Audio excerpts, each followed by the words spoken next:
Hello friends, welcome to my YouTube channel मैथ्री tutorial. तो friends, अभी तक हमने ट्रांसपोर्ट सिस्टम का 2 पार्ट पढ़ लिया है। फर्स्ट पार्ट में हमने इसका ट्रांसपोर्ट सिस्टम का इंट्रो पढ़ा था, सेकंड पार्ट में हमने ब्लड का इंट्रो पढ़ा था। और सेकंड पार्ट में ब्लड का इंट्रो और ब्लड कॉर्पस में आरबीसी, डब्ल्यूबीसी, प्लेटलेट्स और उसके बाद वाइट डब्ल्यूबीसी में बेसोफिल्स, इसिनोफिल्स, न्यूट्रोफिल्स, लिम्फोसाइट्स और मोनोसाइट्स के बारे में हमने पढ़ा था। अब यहाँ हम पढ़ेंगे 4 टॉपिक। ब्लड ग्रुप्स रक्त समूह, एग्लूटिनेशन मतलब रक्त आश्लेषण समूहन, उसके बाद ब्लड ट्रांसफ्यूज़न, उस रक्तदान जिसमें किया जाता है, या रक्त आदान, उसके बाद फंक्शंस ऑफ ब्लड। ये 4 टॉपिक हम यहाँ पढ़ेंगे। पहला टॉपिक ब्लड ग्रुप। तो सबसे पहले ये दिमाग में आना चाहिए कि जब हम रुधिर के बारे में जान चुके थे, रुधिर में पाए जाने वाले तत्वों के बारे में जान चुके थे, उनकी कमी से होने वाले रोग, उनके होने से हमारे शरीर में क्या कार्य होते हैं, ये सब जान चुके थे, तो आखिर रुधिर वर्ग या ब्लड ग्रुप्स की ज़रूरत ही क्यों पड़ी जानने की। आखिर जब तक किसी चीज़ की क्यूरियोसिटी, ज्ञान, जैसे कहते नहीं है कि आवश्यकता आविष्कार की जननी है, तो आवश्यकता क्यों पड़ी कि इसका आविष्कार करना पड़ा। तो सबसे पहला रीज़न था कि जब देखे कि किसी में आरबीसी की कमी हो रही थी या किसी में आयरन की कमी, तो इन सब में सबको ब्लड दिया जाता था, दूसरे लोग डोनेट करते थे। तो जब रक्तदान करते तो उसमें कुछ लोग तो स्वस्थ रहते और कुछ लोगों की मृत्यु हो जाती थी। तो सब लोगों को समझ में नहीं आ रहा था कि ऐसा क्या है जो वही खून उन्हें चढ़ रहा है तो बच जा रहे एक कोई, और एक दूसरे को चढ़ाया जा रहा है तो दूसरे के डेड हो जा रहा है। तब फिर कार्ल लैंडस्टीनर ने फिर से इसके बारे में, रक्त के बारे में और डीपली पढ़ना शुरू किया। तब उन्होंने पाया कि कुछ रुधिर वर्ग हैं जिनमें ऐसे, जैसे ये जो रेड ब्लड सेल्स हैं, इनके ऊपर ऐसे स्ट्रक्चर बने हुए हैं। कुछ रुधिर वर्ग हैं जो ऐसे, मतलब रुधिर वर्ग मतलब ये आरबीसी हैं जिनमें इस तरह के स्ट्रक्चर बने हुए हैं, और कुछ रुधिर वर्ग हैं जो ऐसे केवल आरबीसी ऐसे है। तो वो ये समझ नहीं पाए। तब उन्होंने इसके बारे में और ज़्यादा जब स्टडी किया तो उन्होंने पाया कि आरबीसी की सतह पर ये एंटीजन है, ये एक प्रोटीन है जो हम डब्ल्यूबीसी में पढ़े थे, एंटीबॉडी, एंटीजन, ये सब, तो वो इस पे भी पाए जाते हैं। जब इस पे पाए जाते हैं तब ये, जब ये आरबीसी पे आ जाते हैं तो ये पूरी लाइफ टाइम के लिए हो जाते हैं, ये चेंज नहीं होता है। फिर जैसे किसी में एंटीजन ए है किसी की आरबीसी पे, तो चेंज नहीं होगा, आरबीसी ख़त्म होगा, बनेगा फिर से, लेकिन एंटीजन ए ही रहेगा। और किसी में बी है तो बी ही रहेगा। जिस पे ये नोक वाले शेप पाए जा रहे थे, इसे उन्होंने कहा ब्लड ग्रुप ए।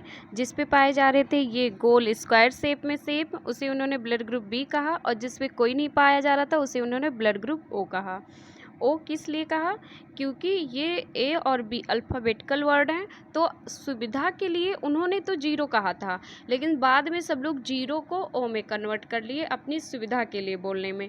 जबकि अभी यूरोप के साइड में इसे ब्लड ग्रुप जीरो ही कहा जाता है, लेकिन कहीं कहीं ओ ब्लड ग्रुप कहा जाता है इसे, क्योंकि ए इस शेप में होता है, इसी ऊपर इसके अपर पार्ट को लेके, बी इस शेप में होता है, इसी वजह से शायद इसका नाम ऐसे पड़ गया है। शायद नहीं, यही वजह है जो ए बी पड़ गया ब्लड ग्रुप। अब इस जो खोजकर्ता कार्ल लैंडस्टीनर हैं जिन्होंने वर्ष 1907 में खोजा था, उसके बाद अब मानव रुधिर में अभी तक तो आप लोगों ने बहुत कुछ पढ़ा। 2 तरह के प्रोटीन भी पाए जाते हैं, एक आरबीसी की सतह पे पाया जाता है और दूसरा प्लाज्मा में पाया जाता है। आरबीसी की सतह पे पाया जाता है प्रतिजन, एंटीजन या एग्लूटिनोजन, और जो पाया जाता है प्लाज्मा में उसे प्रतिरक्षी एंटीबॉडीज़ या एग्लूटिनिन कहा जाता है। एग्लूटिनोजन जो है ये एंटीजन बनाता है, एग्लूटिनिन जो है एंटीबॉडीज़ बनाया जाता है। एंटीजन जो होता है यही ब्लड ग्रुप डिसाइड करता है। अब सबसे पहले हम पढ़ते हैं, इसी में डिटेल में समझते हैं। एंटीजन या एग्लूटिनोजन, यह एक विशेष ग्लाइकोप्रोटीन होता है। ये रुधिराणु आरबीसी की सतह पर पाए जाने वाले कुछ विशेष प्रोटीन होते हैं जिन्हें एंटीजन कहा जाता है। अब आप समझ गए होंगे कि एंटीजन जो होता है वो आरबीसी की सतह पे पाया जाता है, एंटीबॉडीज़ जो होती हैं वो प्लाज्मा में पाई जाती हैं। आरबीसी की सतह मतलब लाल रक्त कणिकाओं की सतह पे पाए जाते हैं। लाल रक्त कणिकाओं पर ये 2 प्रकार के होते हैं और मिलने न मिलने के आधार पर लैंडस्टर्ने ने मानव रुधिर में 3 समूहों में बांटा है।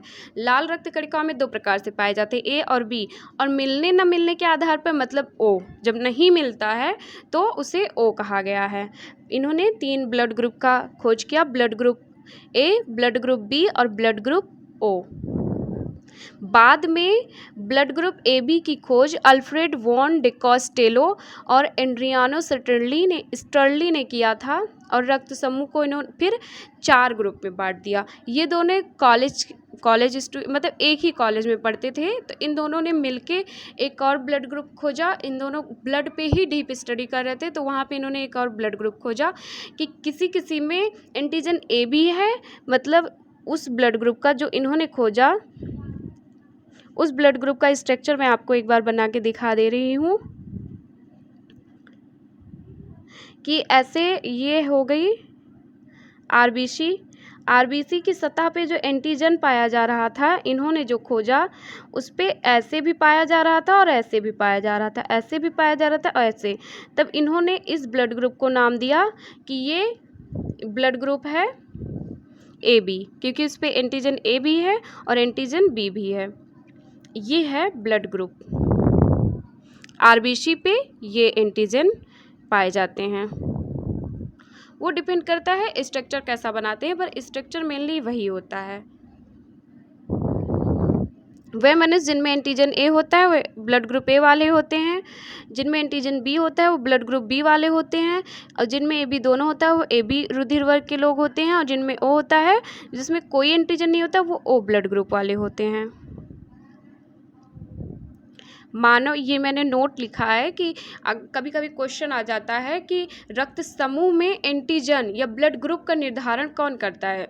तो एंटीजन, पहले एक क्वेश्चन आता है कि मानव शरीर में एंटीजन क्या बनाता है मानव रक्त में, तो रक्त समूह यही डिसाइड करता है। या फिर आता है कि रक्त समूह का निर्धारण मानव रक्त में किसके द्वारा किया जाता है, किस प्रोटीन के द्वारा किया जाता है, ये भी पूछा जाता है। तो ये एंटीजन द्वारा होता है। प्रोटीन पूछा जाएगा तो अभी मैंने ऊपर बताया ही है, प्रोटीन का नाम ग्लाइकोप्रोटीन। नेक्स्ट है जो मैंने पहले बताया था कि एंटीजन, और दूसरा क्या था, एंटीबॉडीज़। एंटीबॉडीज़ जो होती हैं ये मानव रक्त के जो प्लाज्मा होते हैं उनमें पाए जाते हैं। ये सीरम में स्वाभाविक एंटीबॉडीज़ पाई जाती हैं, ये रुधिर के प्लाज्मा में भी होते हैं। ये भी 2 प्रकार के होते हैं। जो मानव रुधिर कणिकाओं में जो एंटीजन नहीं होते हैं उनके प्रति इनके सीरम, जब प्लाज्मा, जैसे अगर किसी चीज़ में अभी प्लाज्मा भरा जाए, ऐसे होता है प्लाज्मा, तो जब ब्लड से निकाल के प्लाज्मा भरा जाएगा तो यहाँ तक तो प्लाज्मा बैठ जाएगा, उसके ऊपर जो पानी रहता है ये सीरम होता है। या कभी कभी आप लोग देखते हैं जब हाथ पैर कट जाता है, कहीं भी थोड़ा सा कट जाता है तो पहले तो रेड निकलता है, तो जब रेड ब्लड जो निकलता है उसी में प्लाज्मा होता है। लेकिन जब ब्लड निकलना बंद हो जाता है तो ऐसे वाइट पानी जैसा जो बाहर निकलता है, वो जैसे पानी निकलने लगता है तो सब कहते हैं अब छोड़ दो, जैसे कोई पकड़ के दबाया बह रहता है, कहता है अब छोड़ दो, पानी आ गया, अब खून नहीं निकलेगा। तो वही जो पानी निकलता है वो सीरम होता है। तो सीरम में, प्लाज्मा के सीरम में एंटीबॉडीज़ पाई जाती हैं। ये 2 प्रकार के होते हैं, इन्हें स्मॉल ए और स्मॉल बी से दिखाया जाता है, क्योंकि जैसे अभी ब्लड ग्रुप ए वाले हैं, ये हो गई एंटीबॉडीज़, ये यू के आकार की होती हैं। अब यहाँ हम डिफरेंट समझते हैं अच्छे से, एंटीजन और एंटीबॉडीज़। अगर किसी का ब्लड ग्रुप ए है तो एंटीजन ए तो होगा ही, लेकिन उसमें एंटीबॉडीज़ क्या होंगी, बी। जैसे अगर किसी का ब्लड ग्रुप ए है तो उसके प्लाज्मा पे ऐसे करके स्ट्रक्चर होगा, तो ये जो एंटीबॉडीज़ होती हैं वो ऐसे प्लाज्मा, उसके आरबीसी पे ऐसे स्ट्रक्चर होगा, तो ये प्लाज्मा में ऐसे में पड़ी रहती हैं।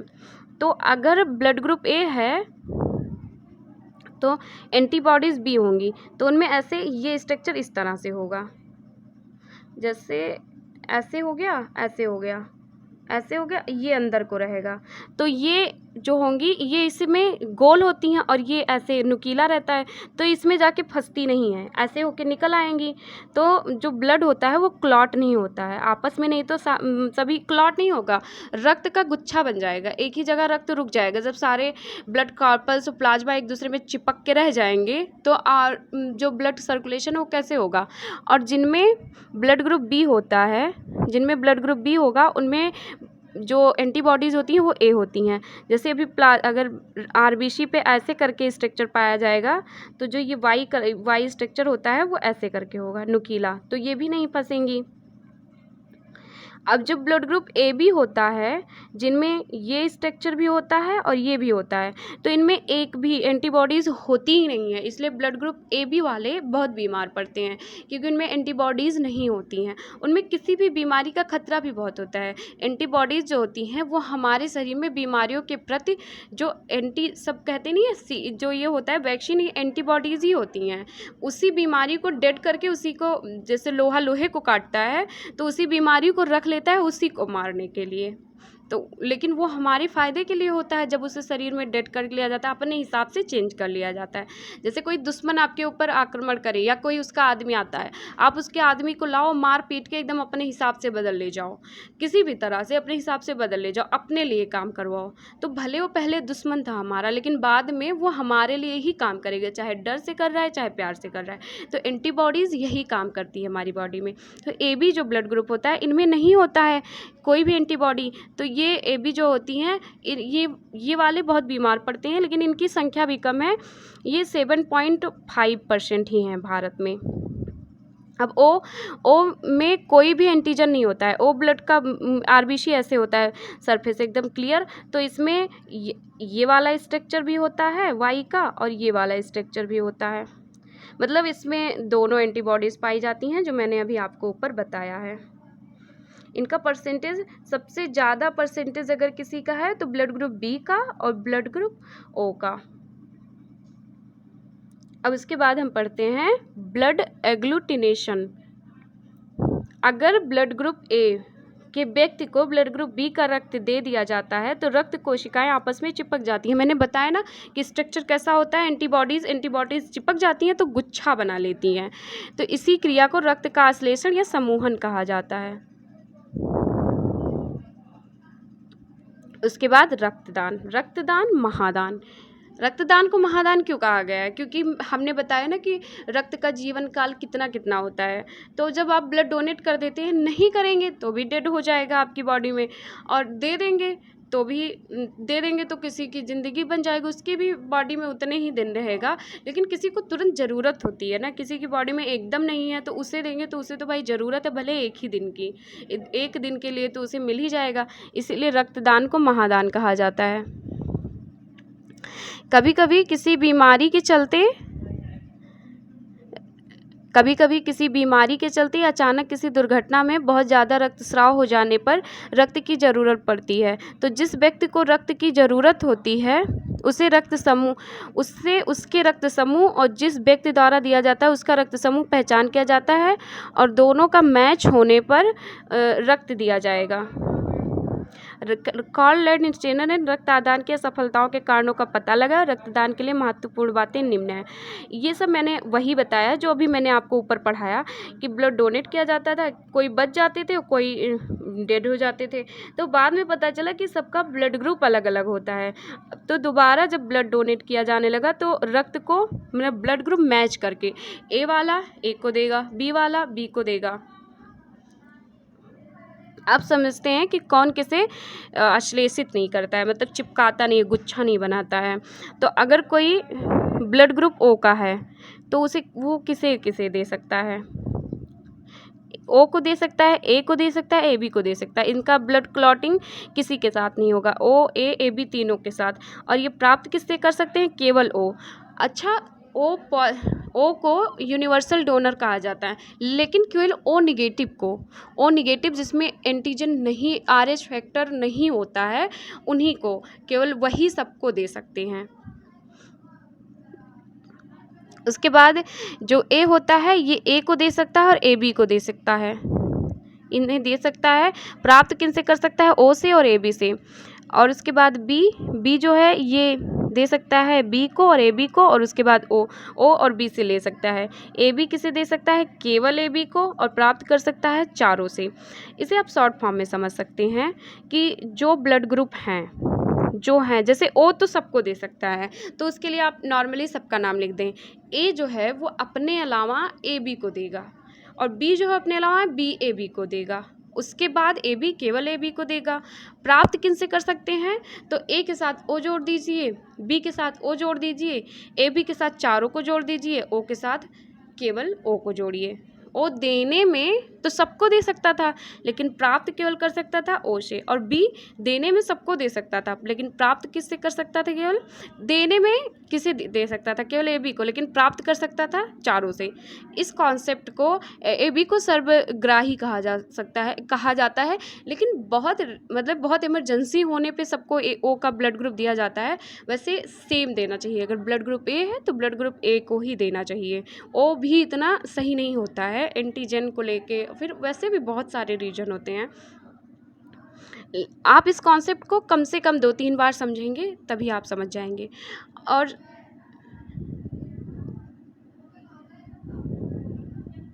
उसके बाद रक्त या रुधिर के कार्य पढ़ते हैं। सॉरी, मैं इसमें RH फैक्टर डालना भूल गई हूँ, इस वाले पीडीएफ में मैं उसे पढ़ा देती हूँ। उसका जो PDF है वो मैं नेक्स्ट वाले पार्ट में दे दूँगी। RH फैक्टर मैं नेक्स्ट पार्ट में ही पढ़ा दूँगी।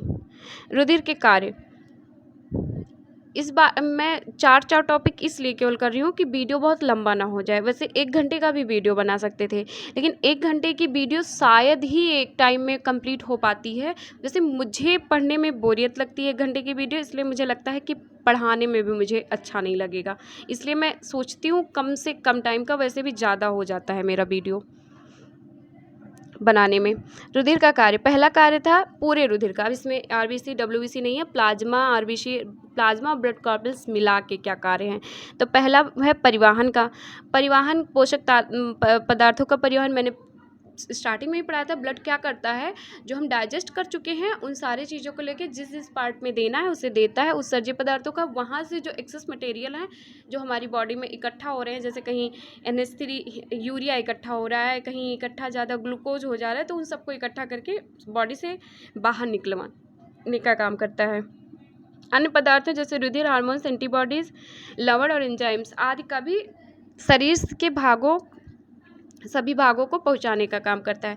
दूसरा, ऑक्सीजन का परिवहन। RBC जो होता है वो ऑक्सीजन, RBC का हीमोग्लोबिन जो होता है वो ऑक्सी हीमोग्लोबिन बनाता है, और उसके बाद फेफड़ों से ऑक्सीजन लेके पूरी बॉडी में ब्लड को ला के देता है, ब्लड जाके पूरी बॉडी में देता है। ब्लड ही है, लेगा तो पूरे में देगा ही।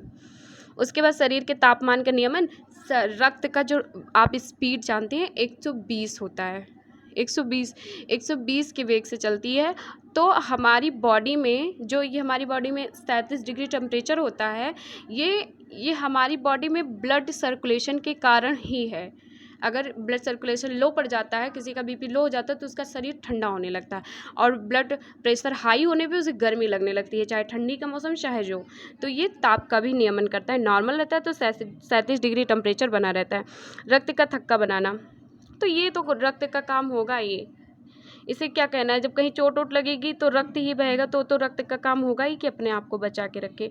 हाँ, रोगों से रक्षा, तो ये जो हमारे अंदर एंटीबॉडीज़ पाई जाती हैं, WBC में तो जितने हैं सारे के सारे प्लेटलेट्स जल्दी से सही करता है, तो रोगों से रक्षा का काम यही करते हैं। घाव भरना, मैक्रोफेज कोशिकाएँ, जो मैक्रोफेज कोशिकाएँ होती हैं प्लेटलेट्स में, वो पहुँच के और उन्हें वहाँ जाल बना के उसमें WBC RBC सब भर के वहाँ पे घाव को जल्दी ठीक करने का काम करती हैं।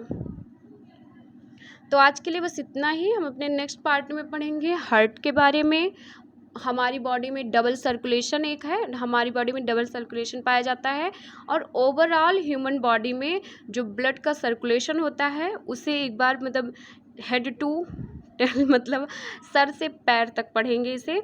और RH फैक्टर से मैं इसमें देना भूल गई थी, उसे पढ़ेंगे।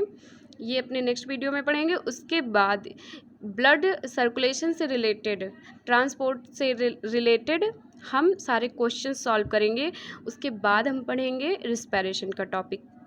Thanks for watching my videos. Please like share and subscribe my channel.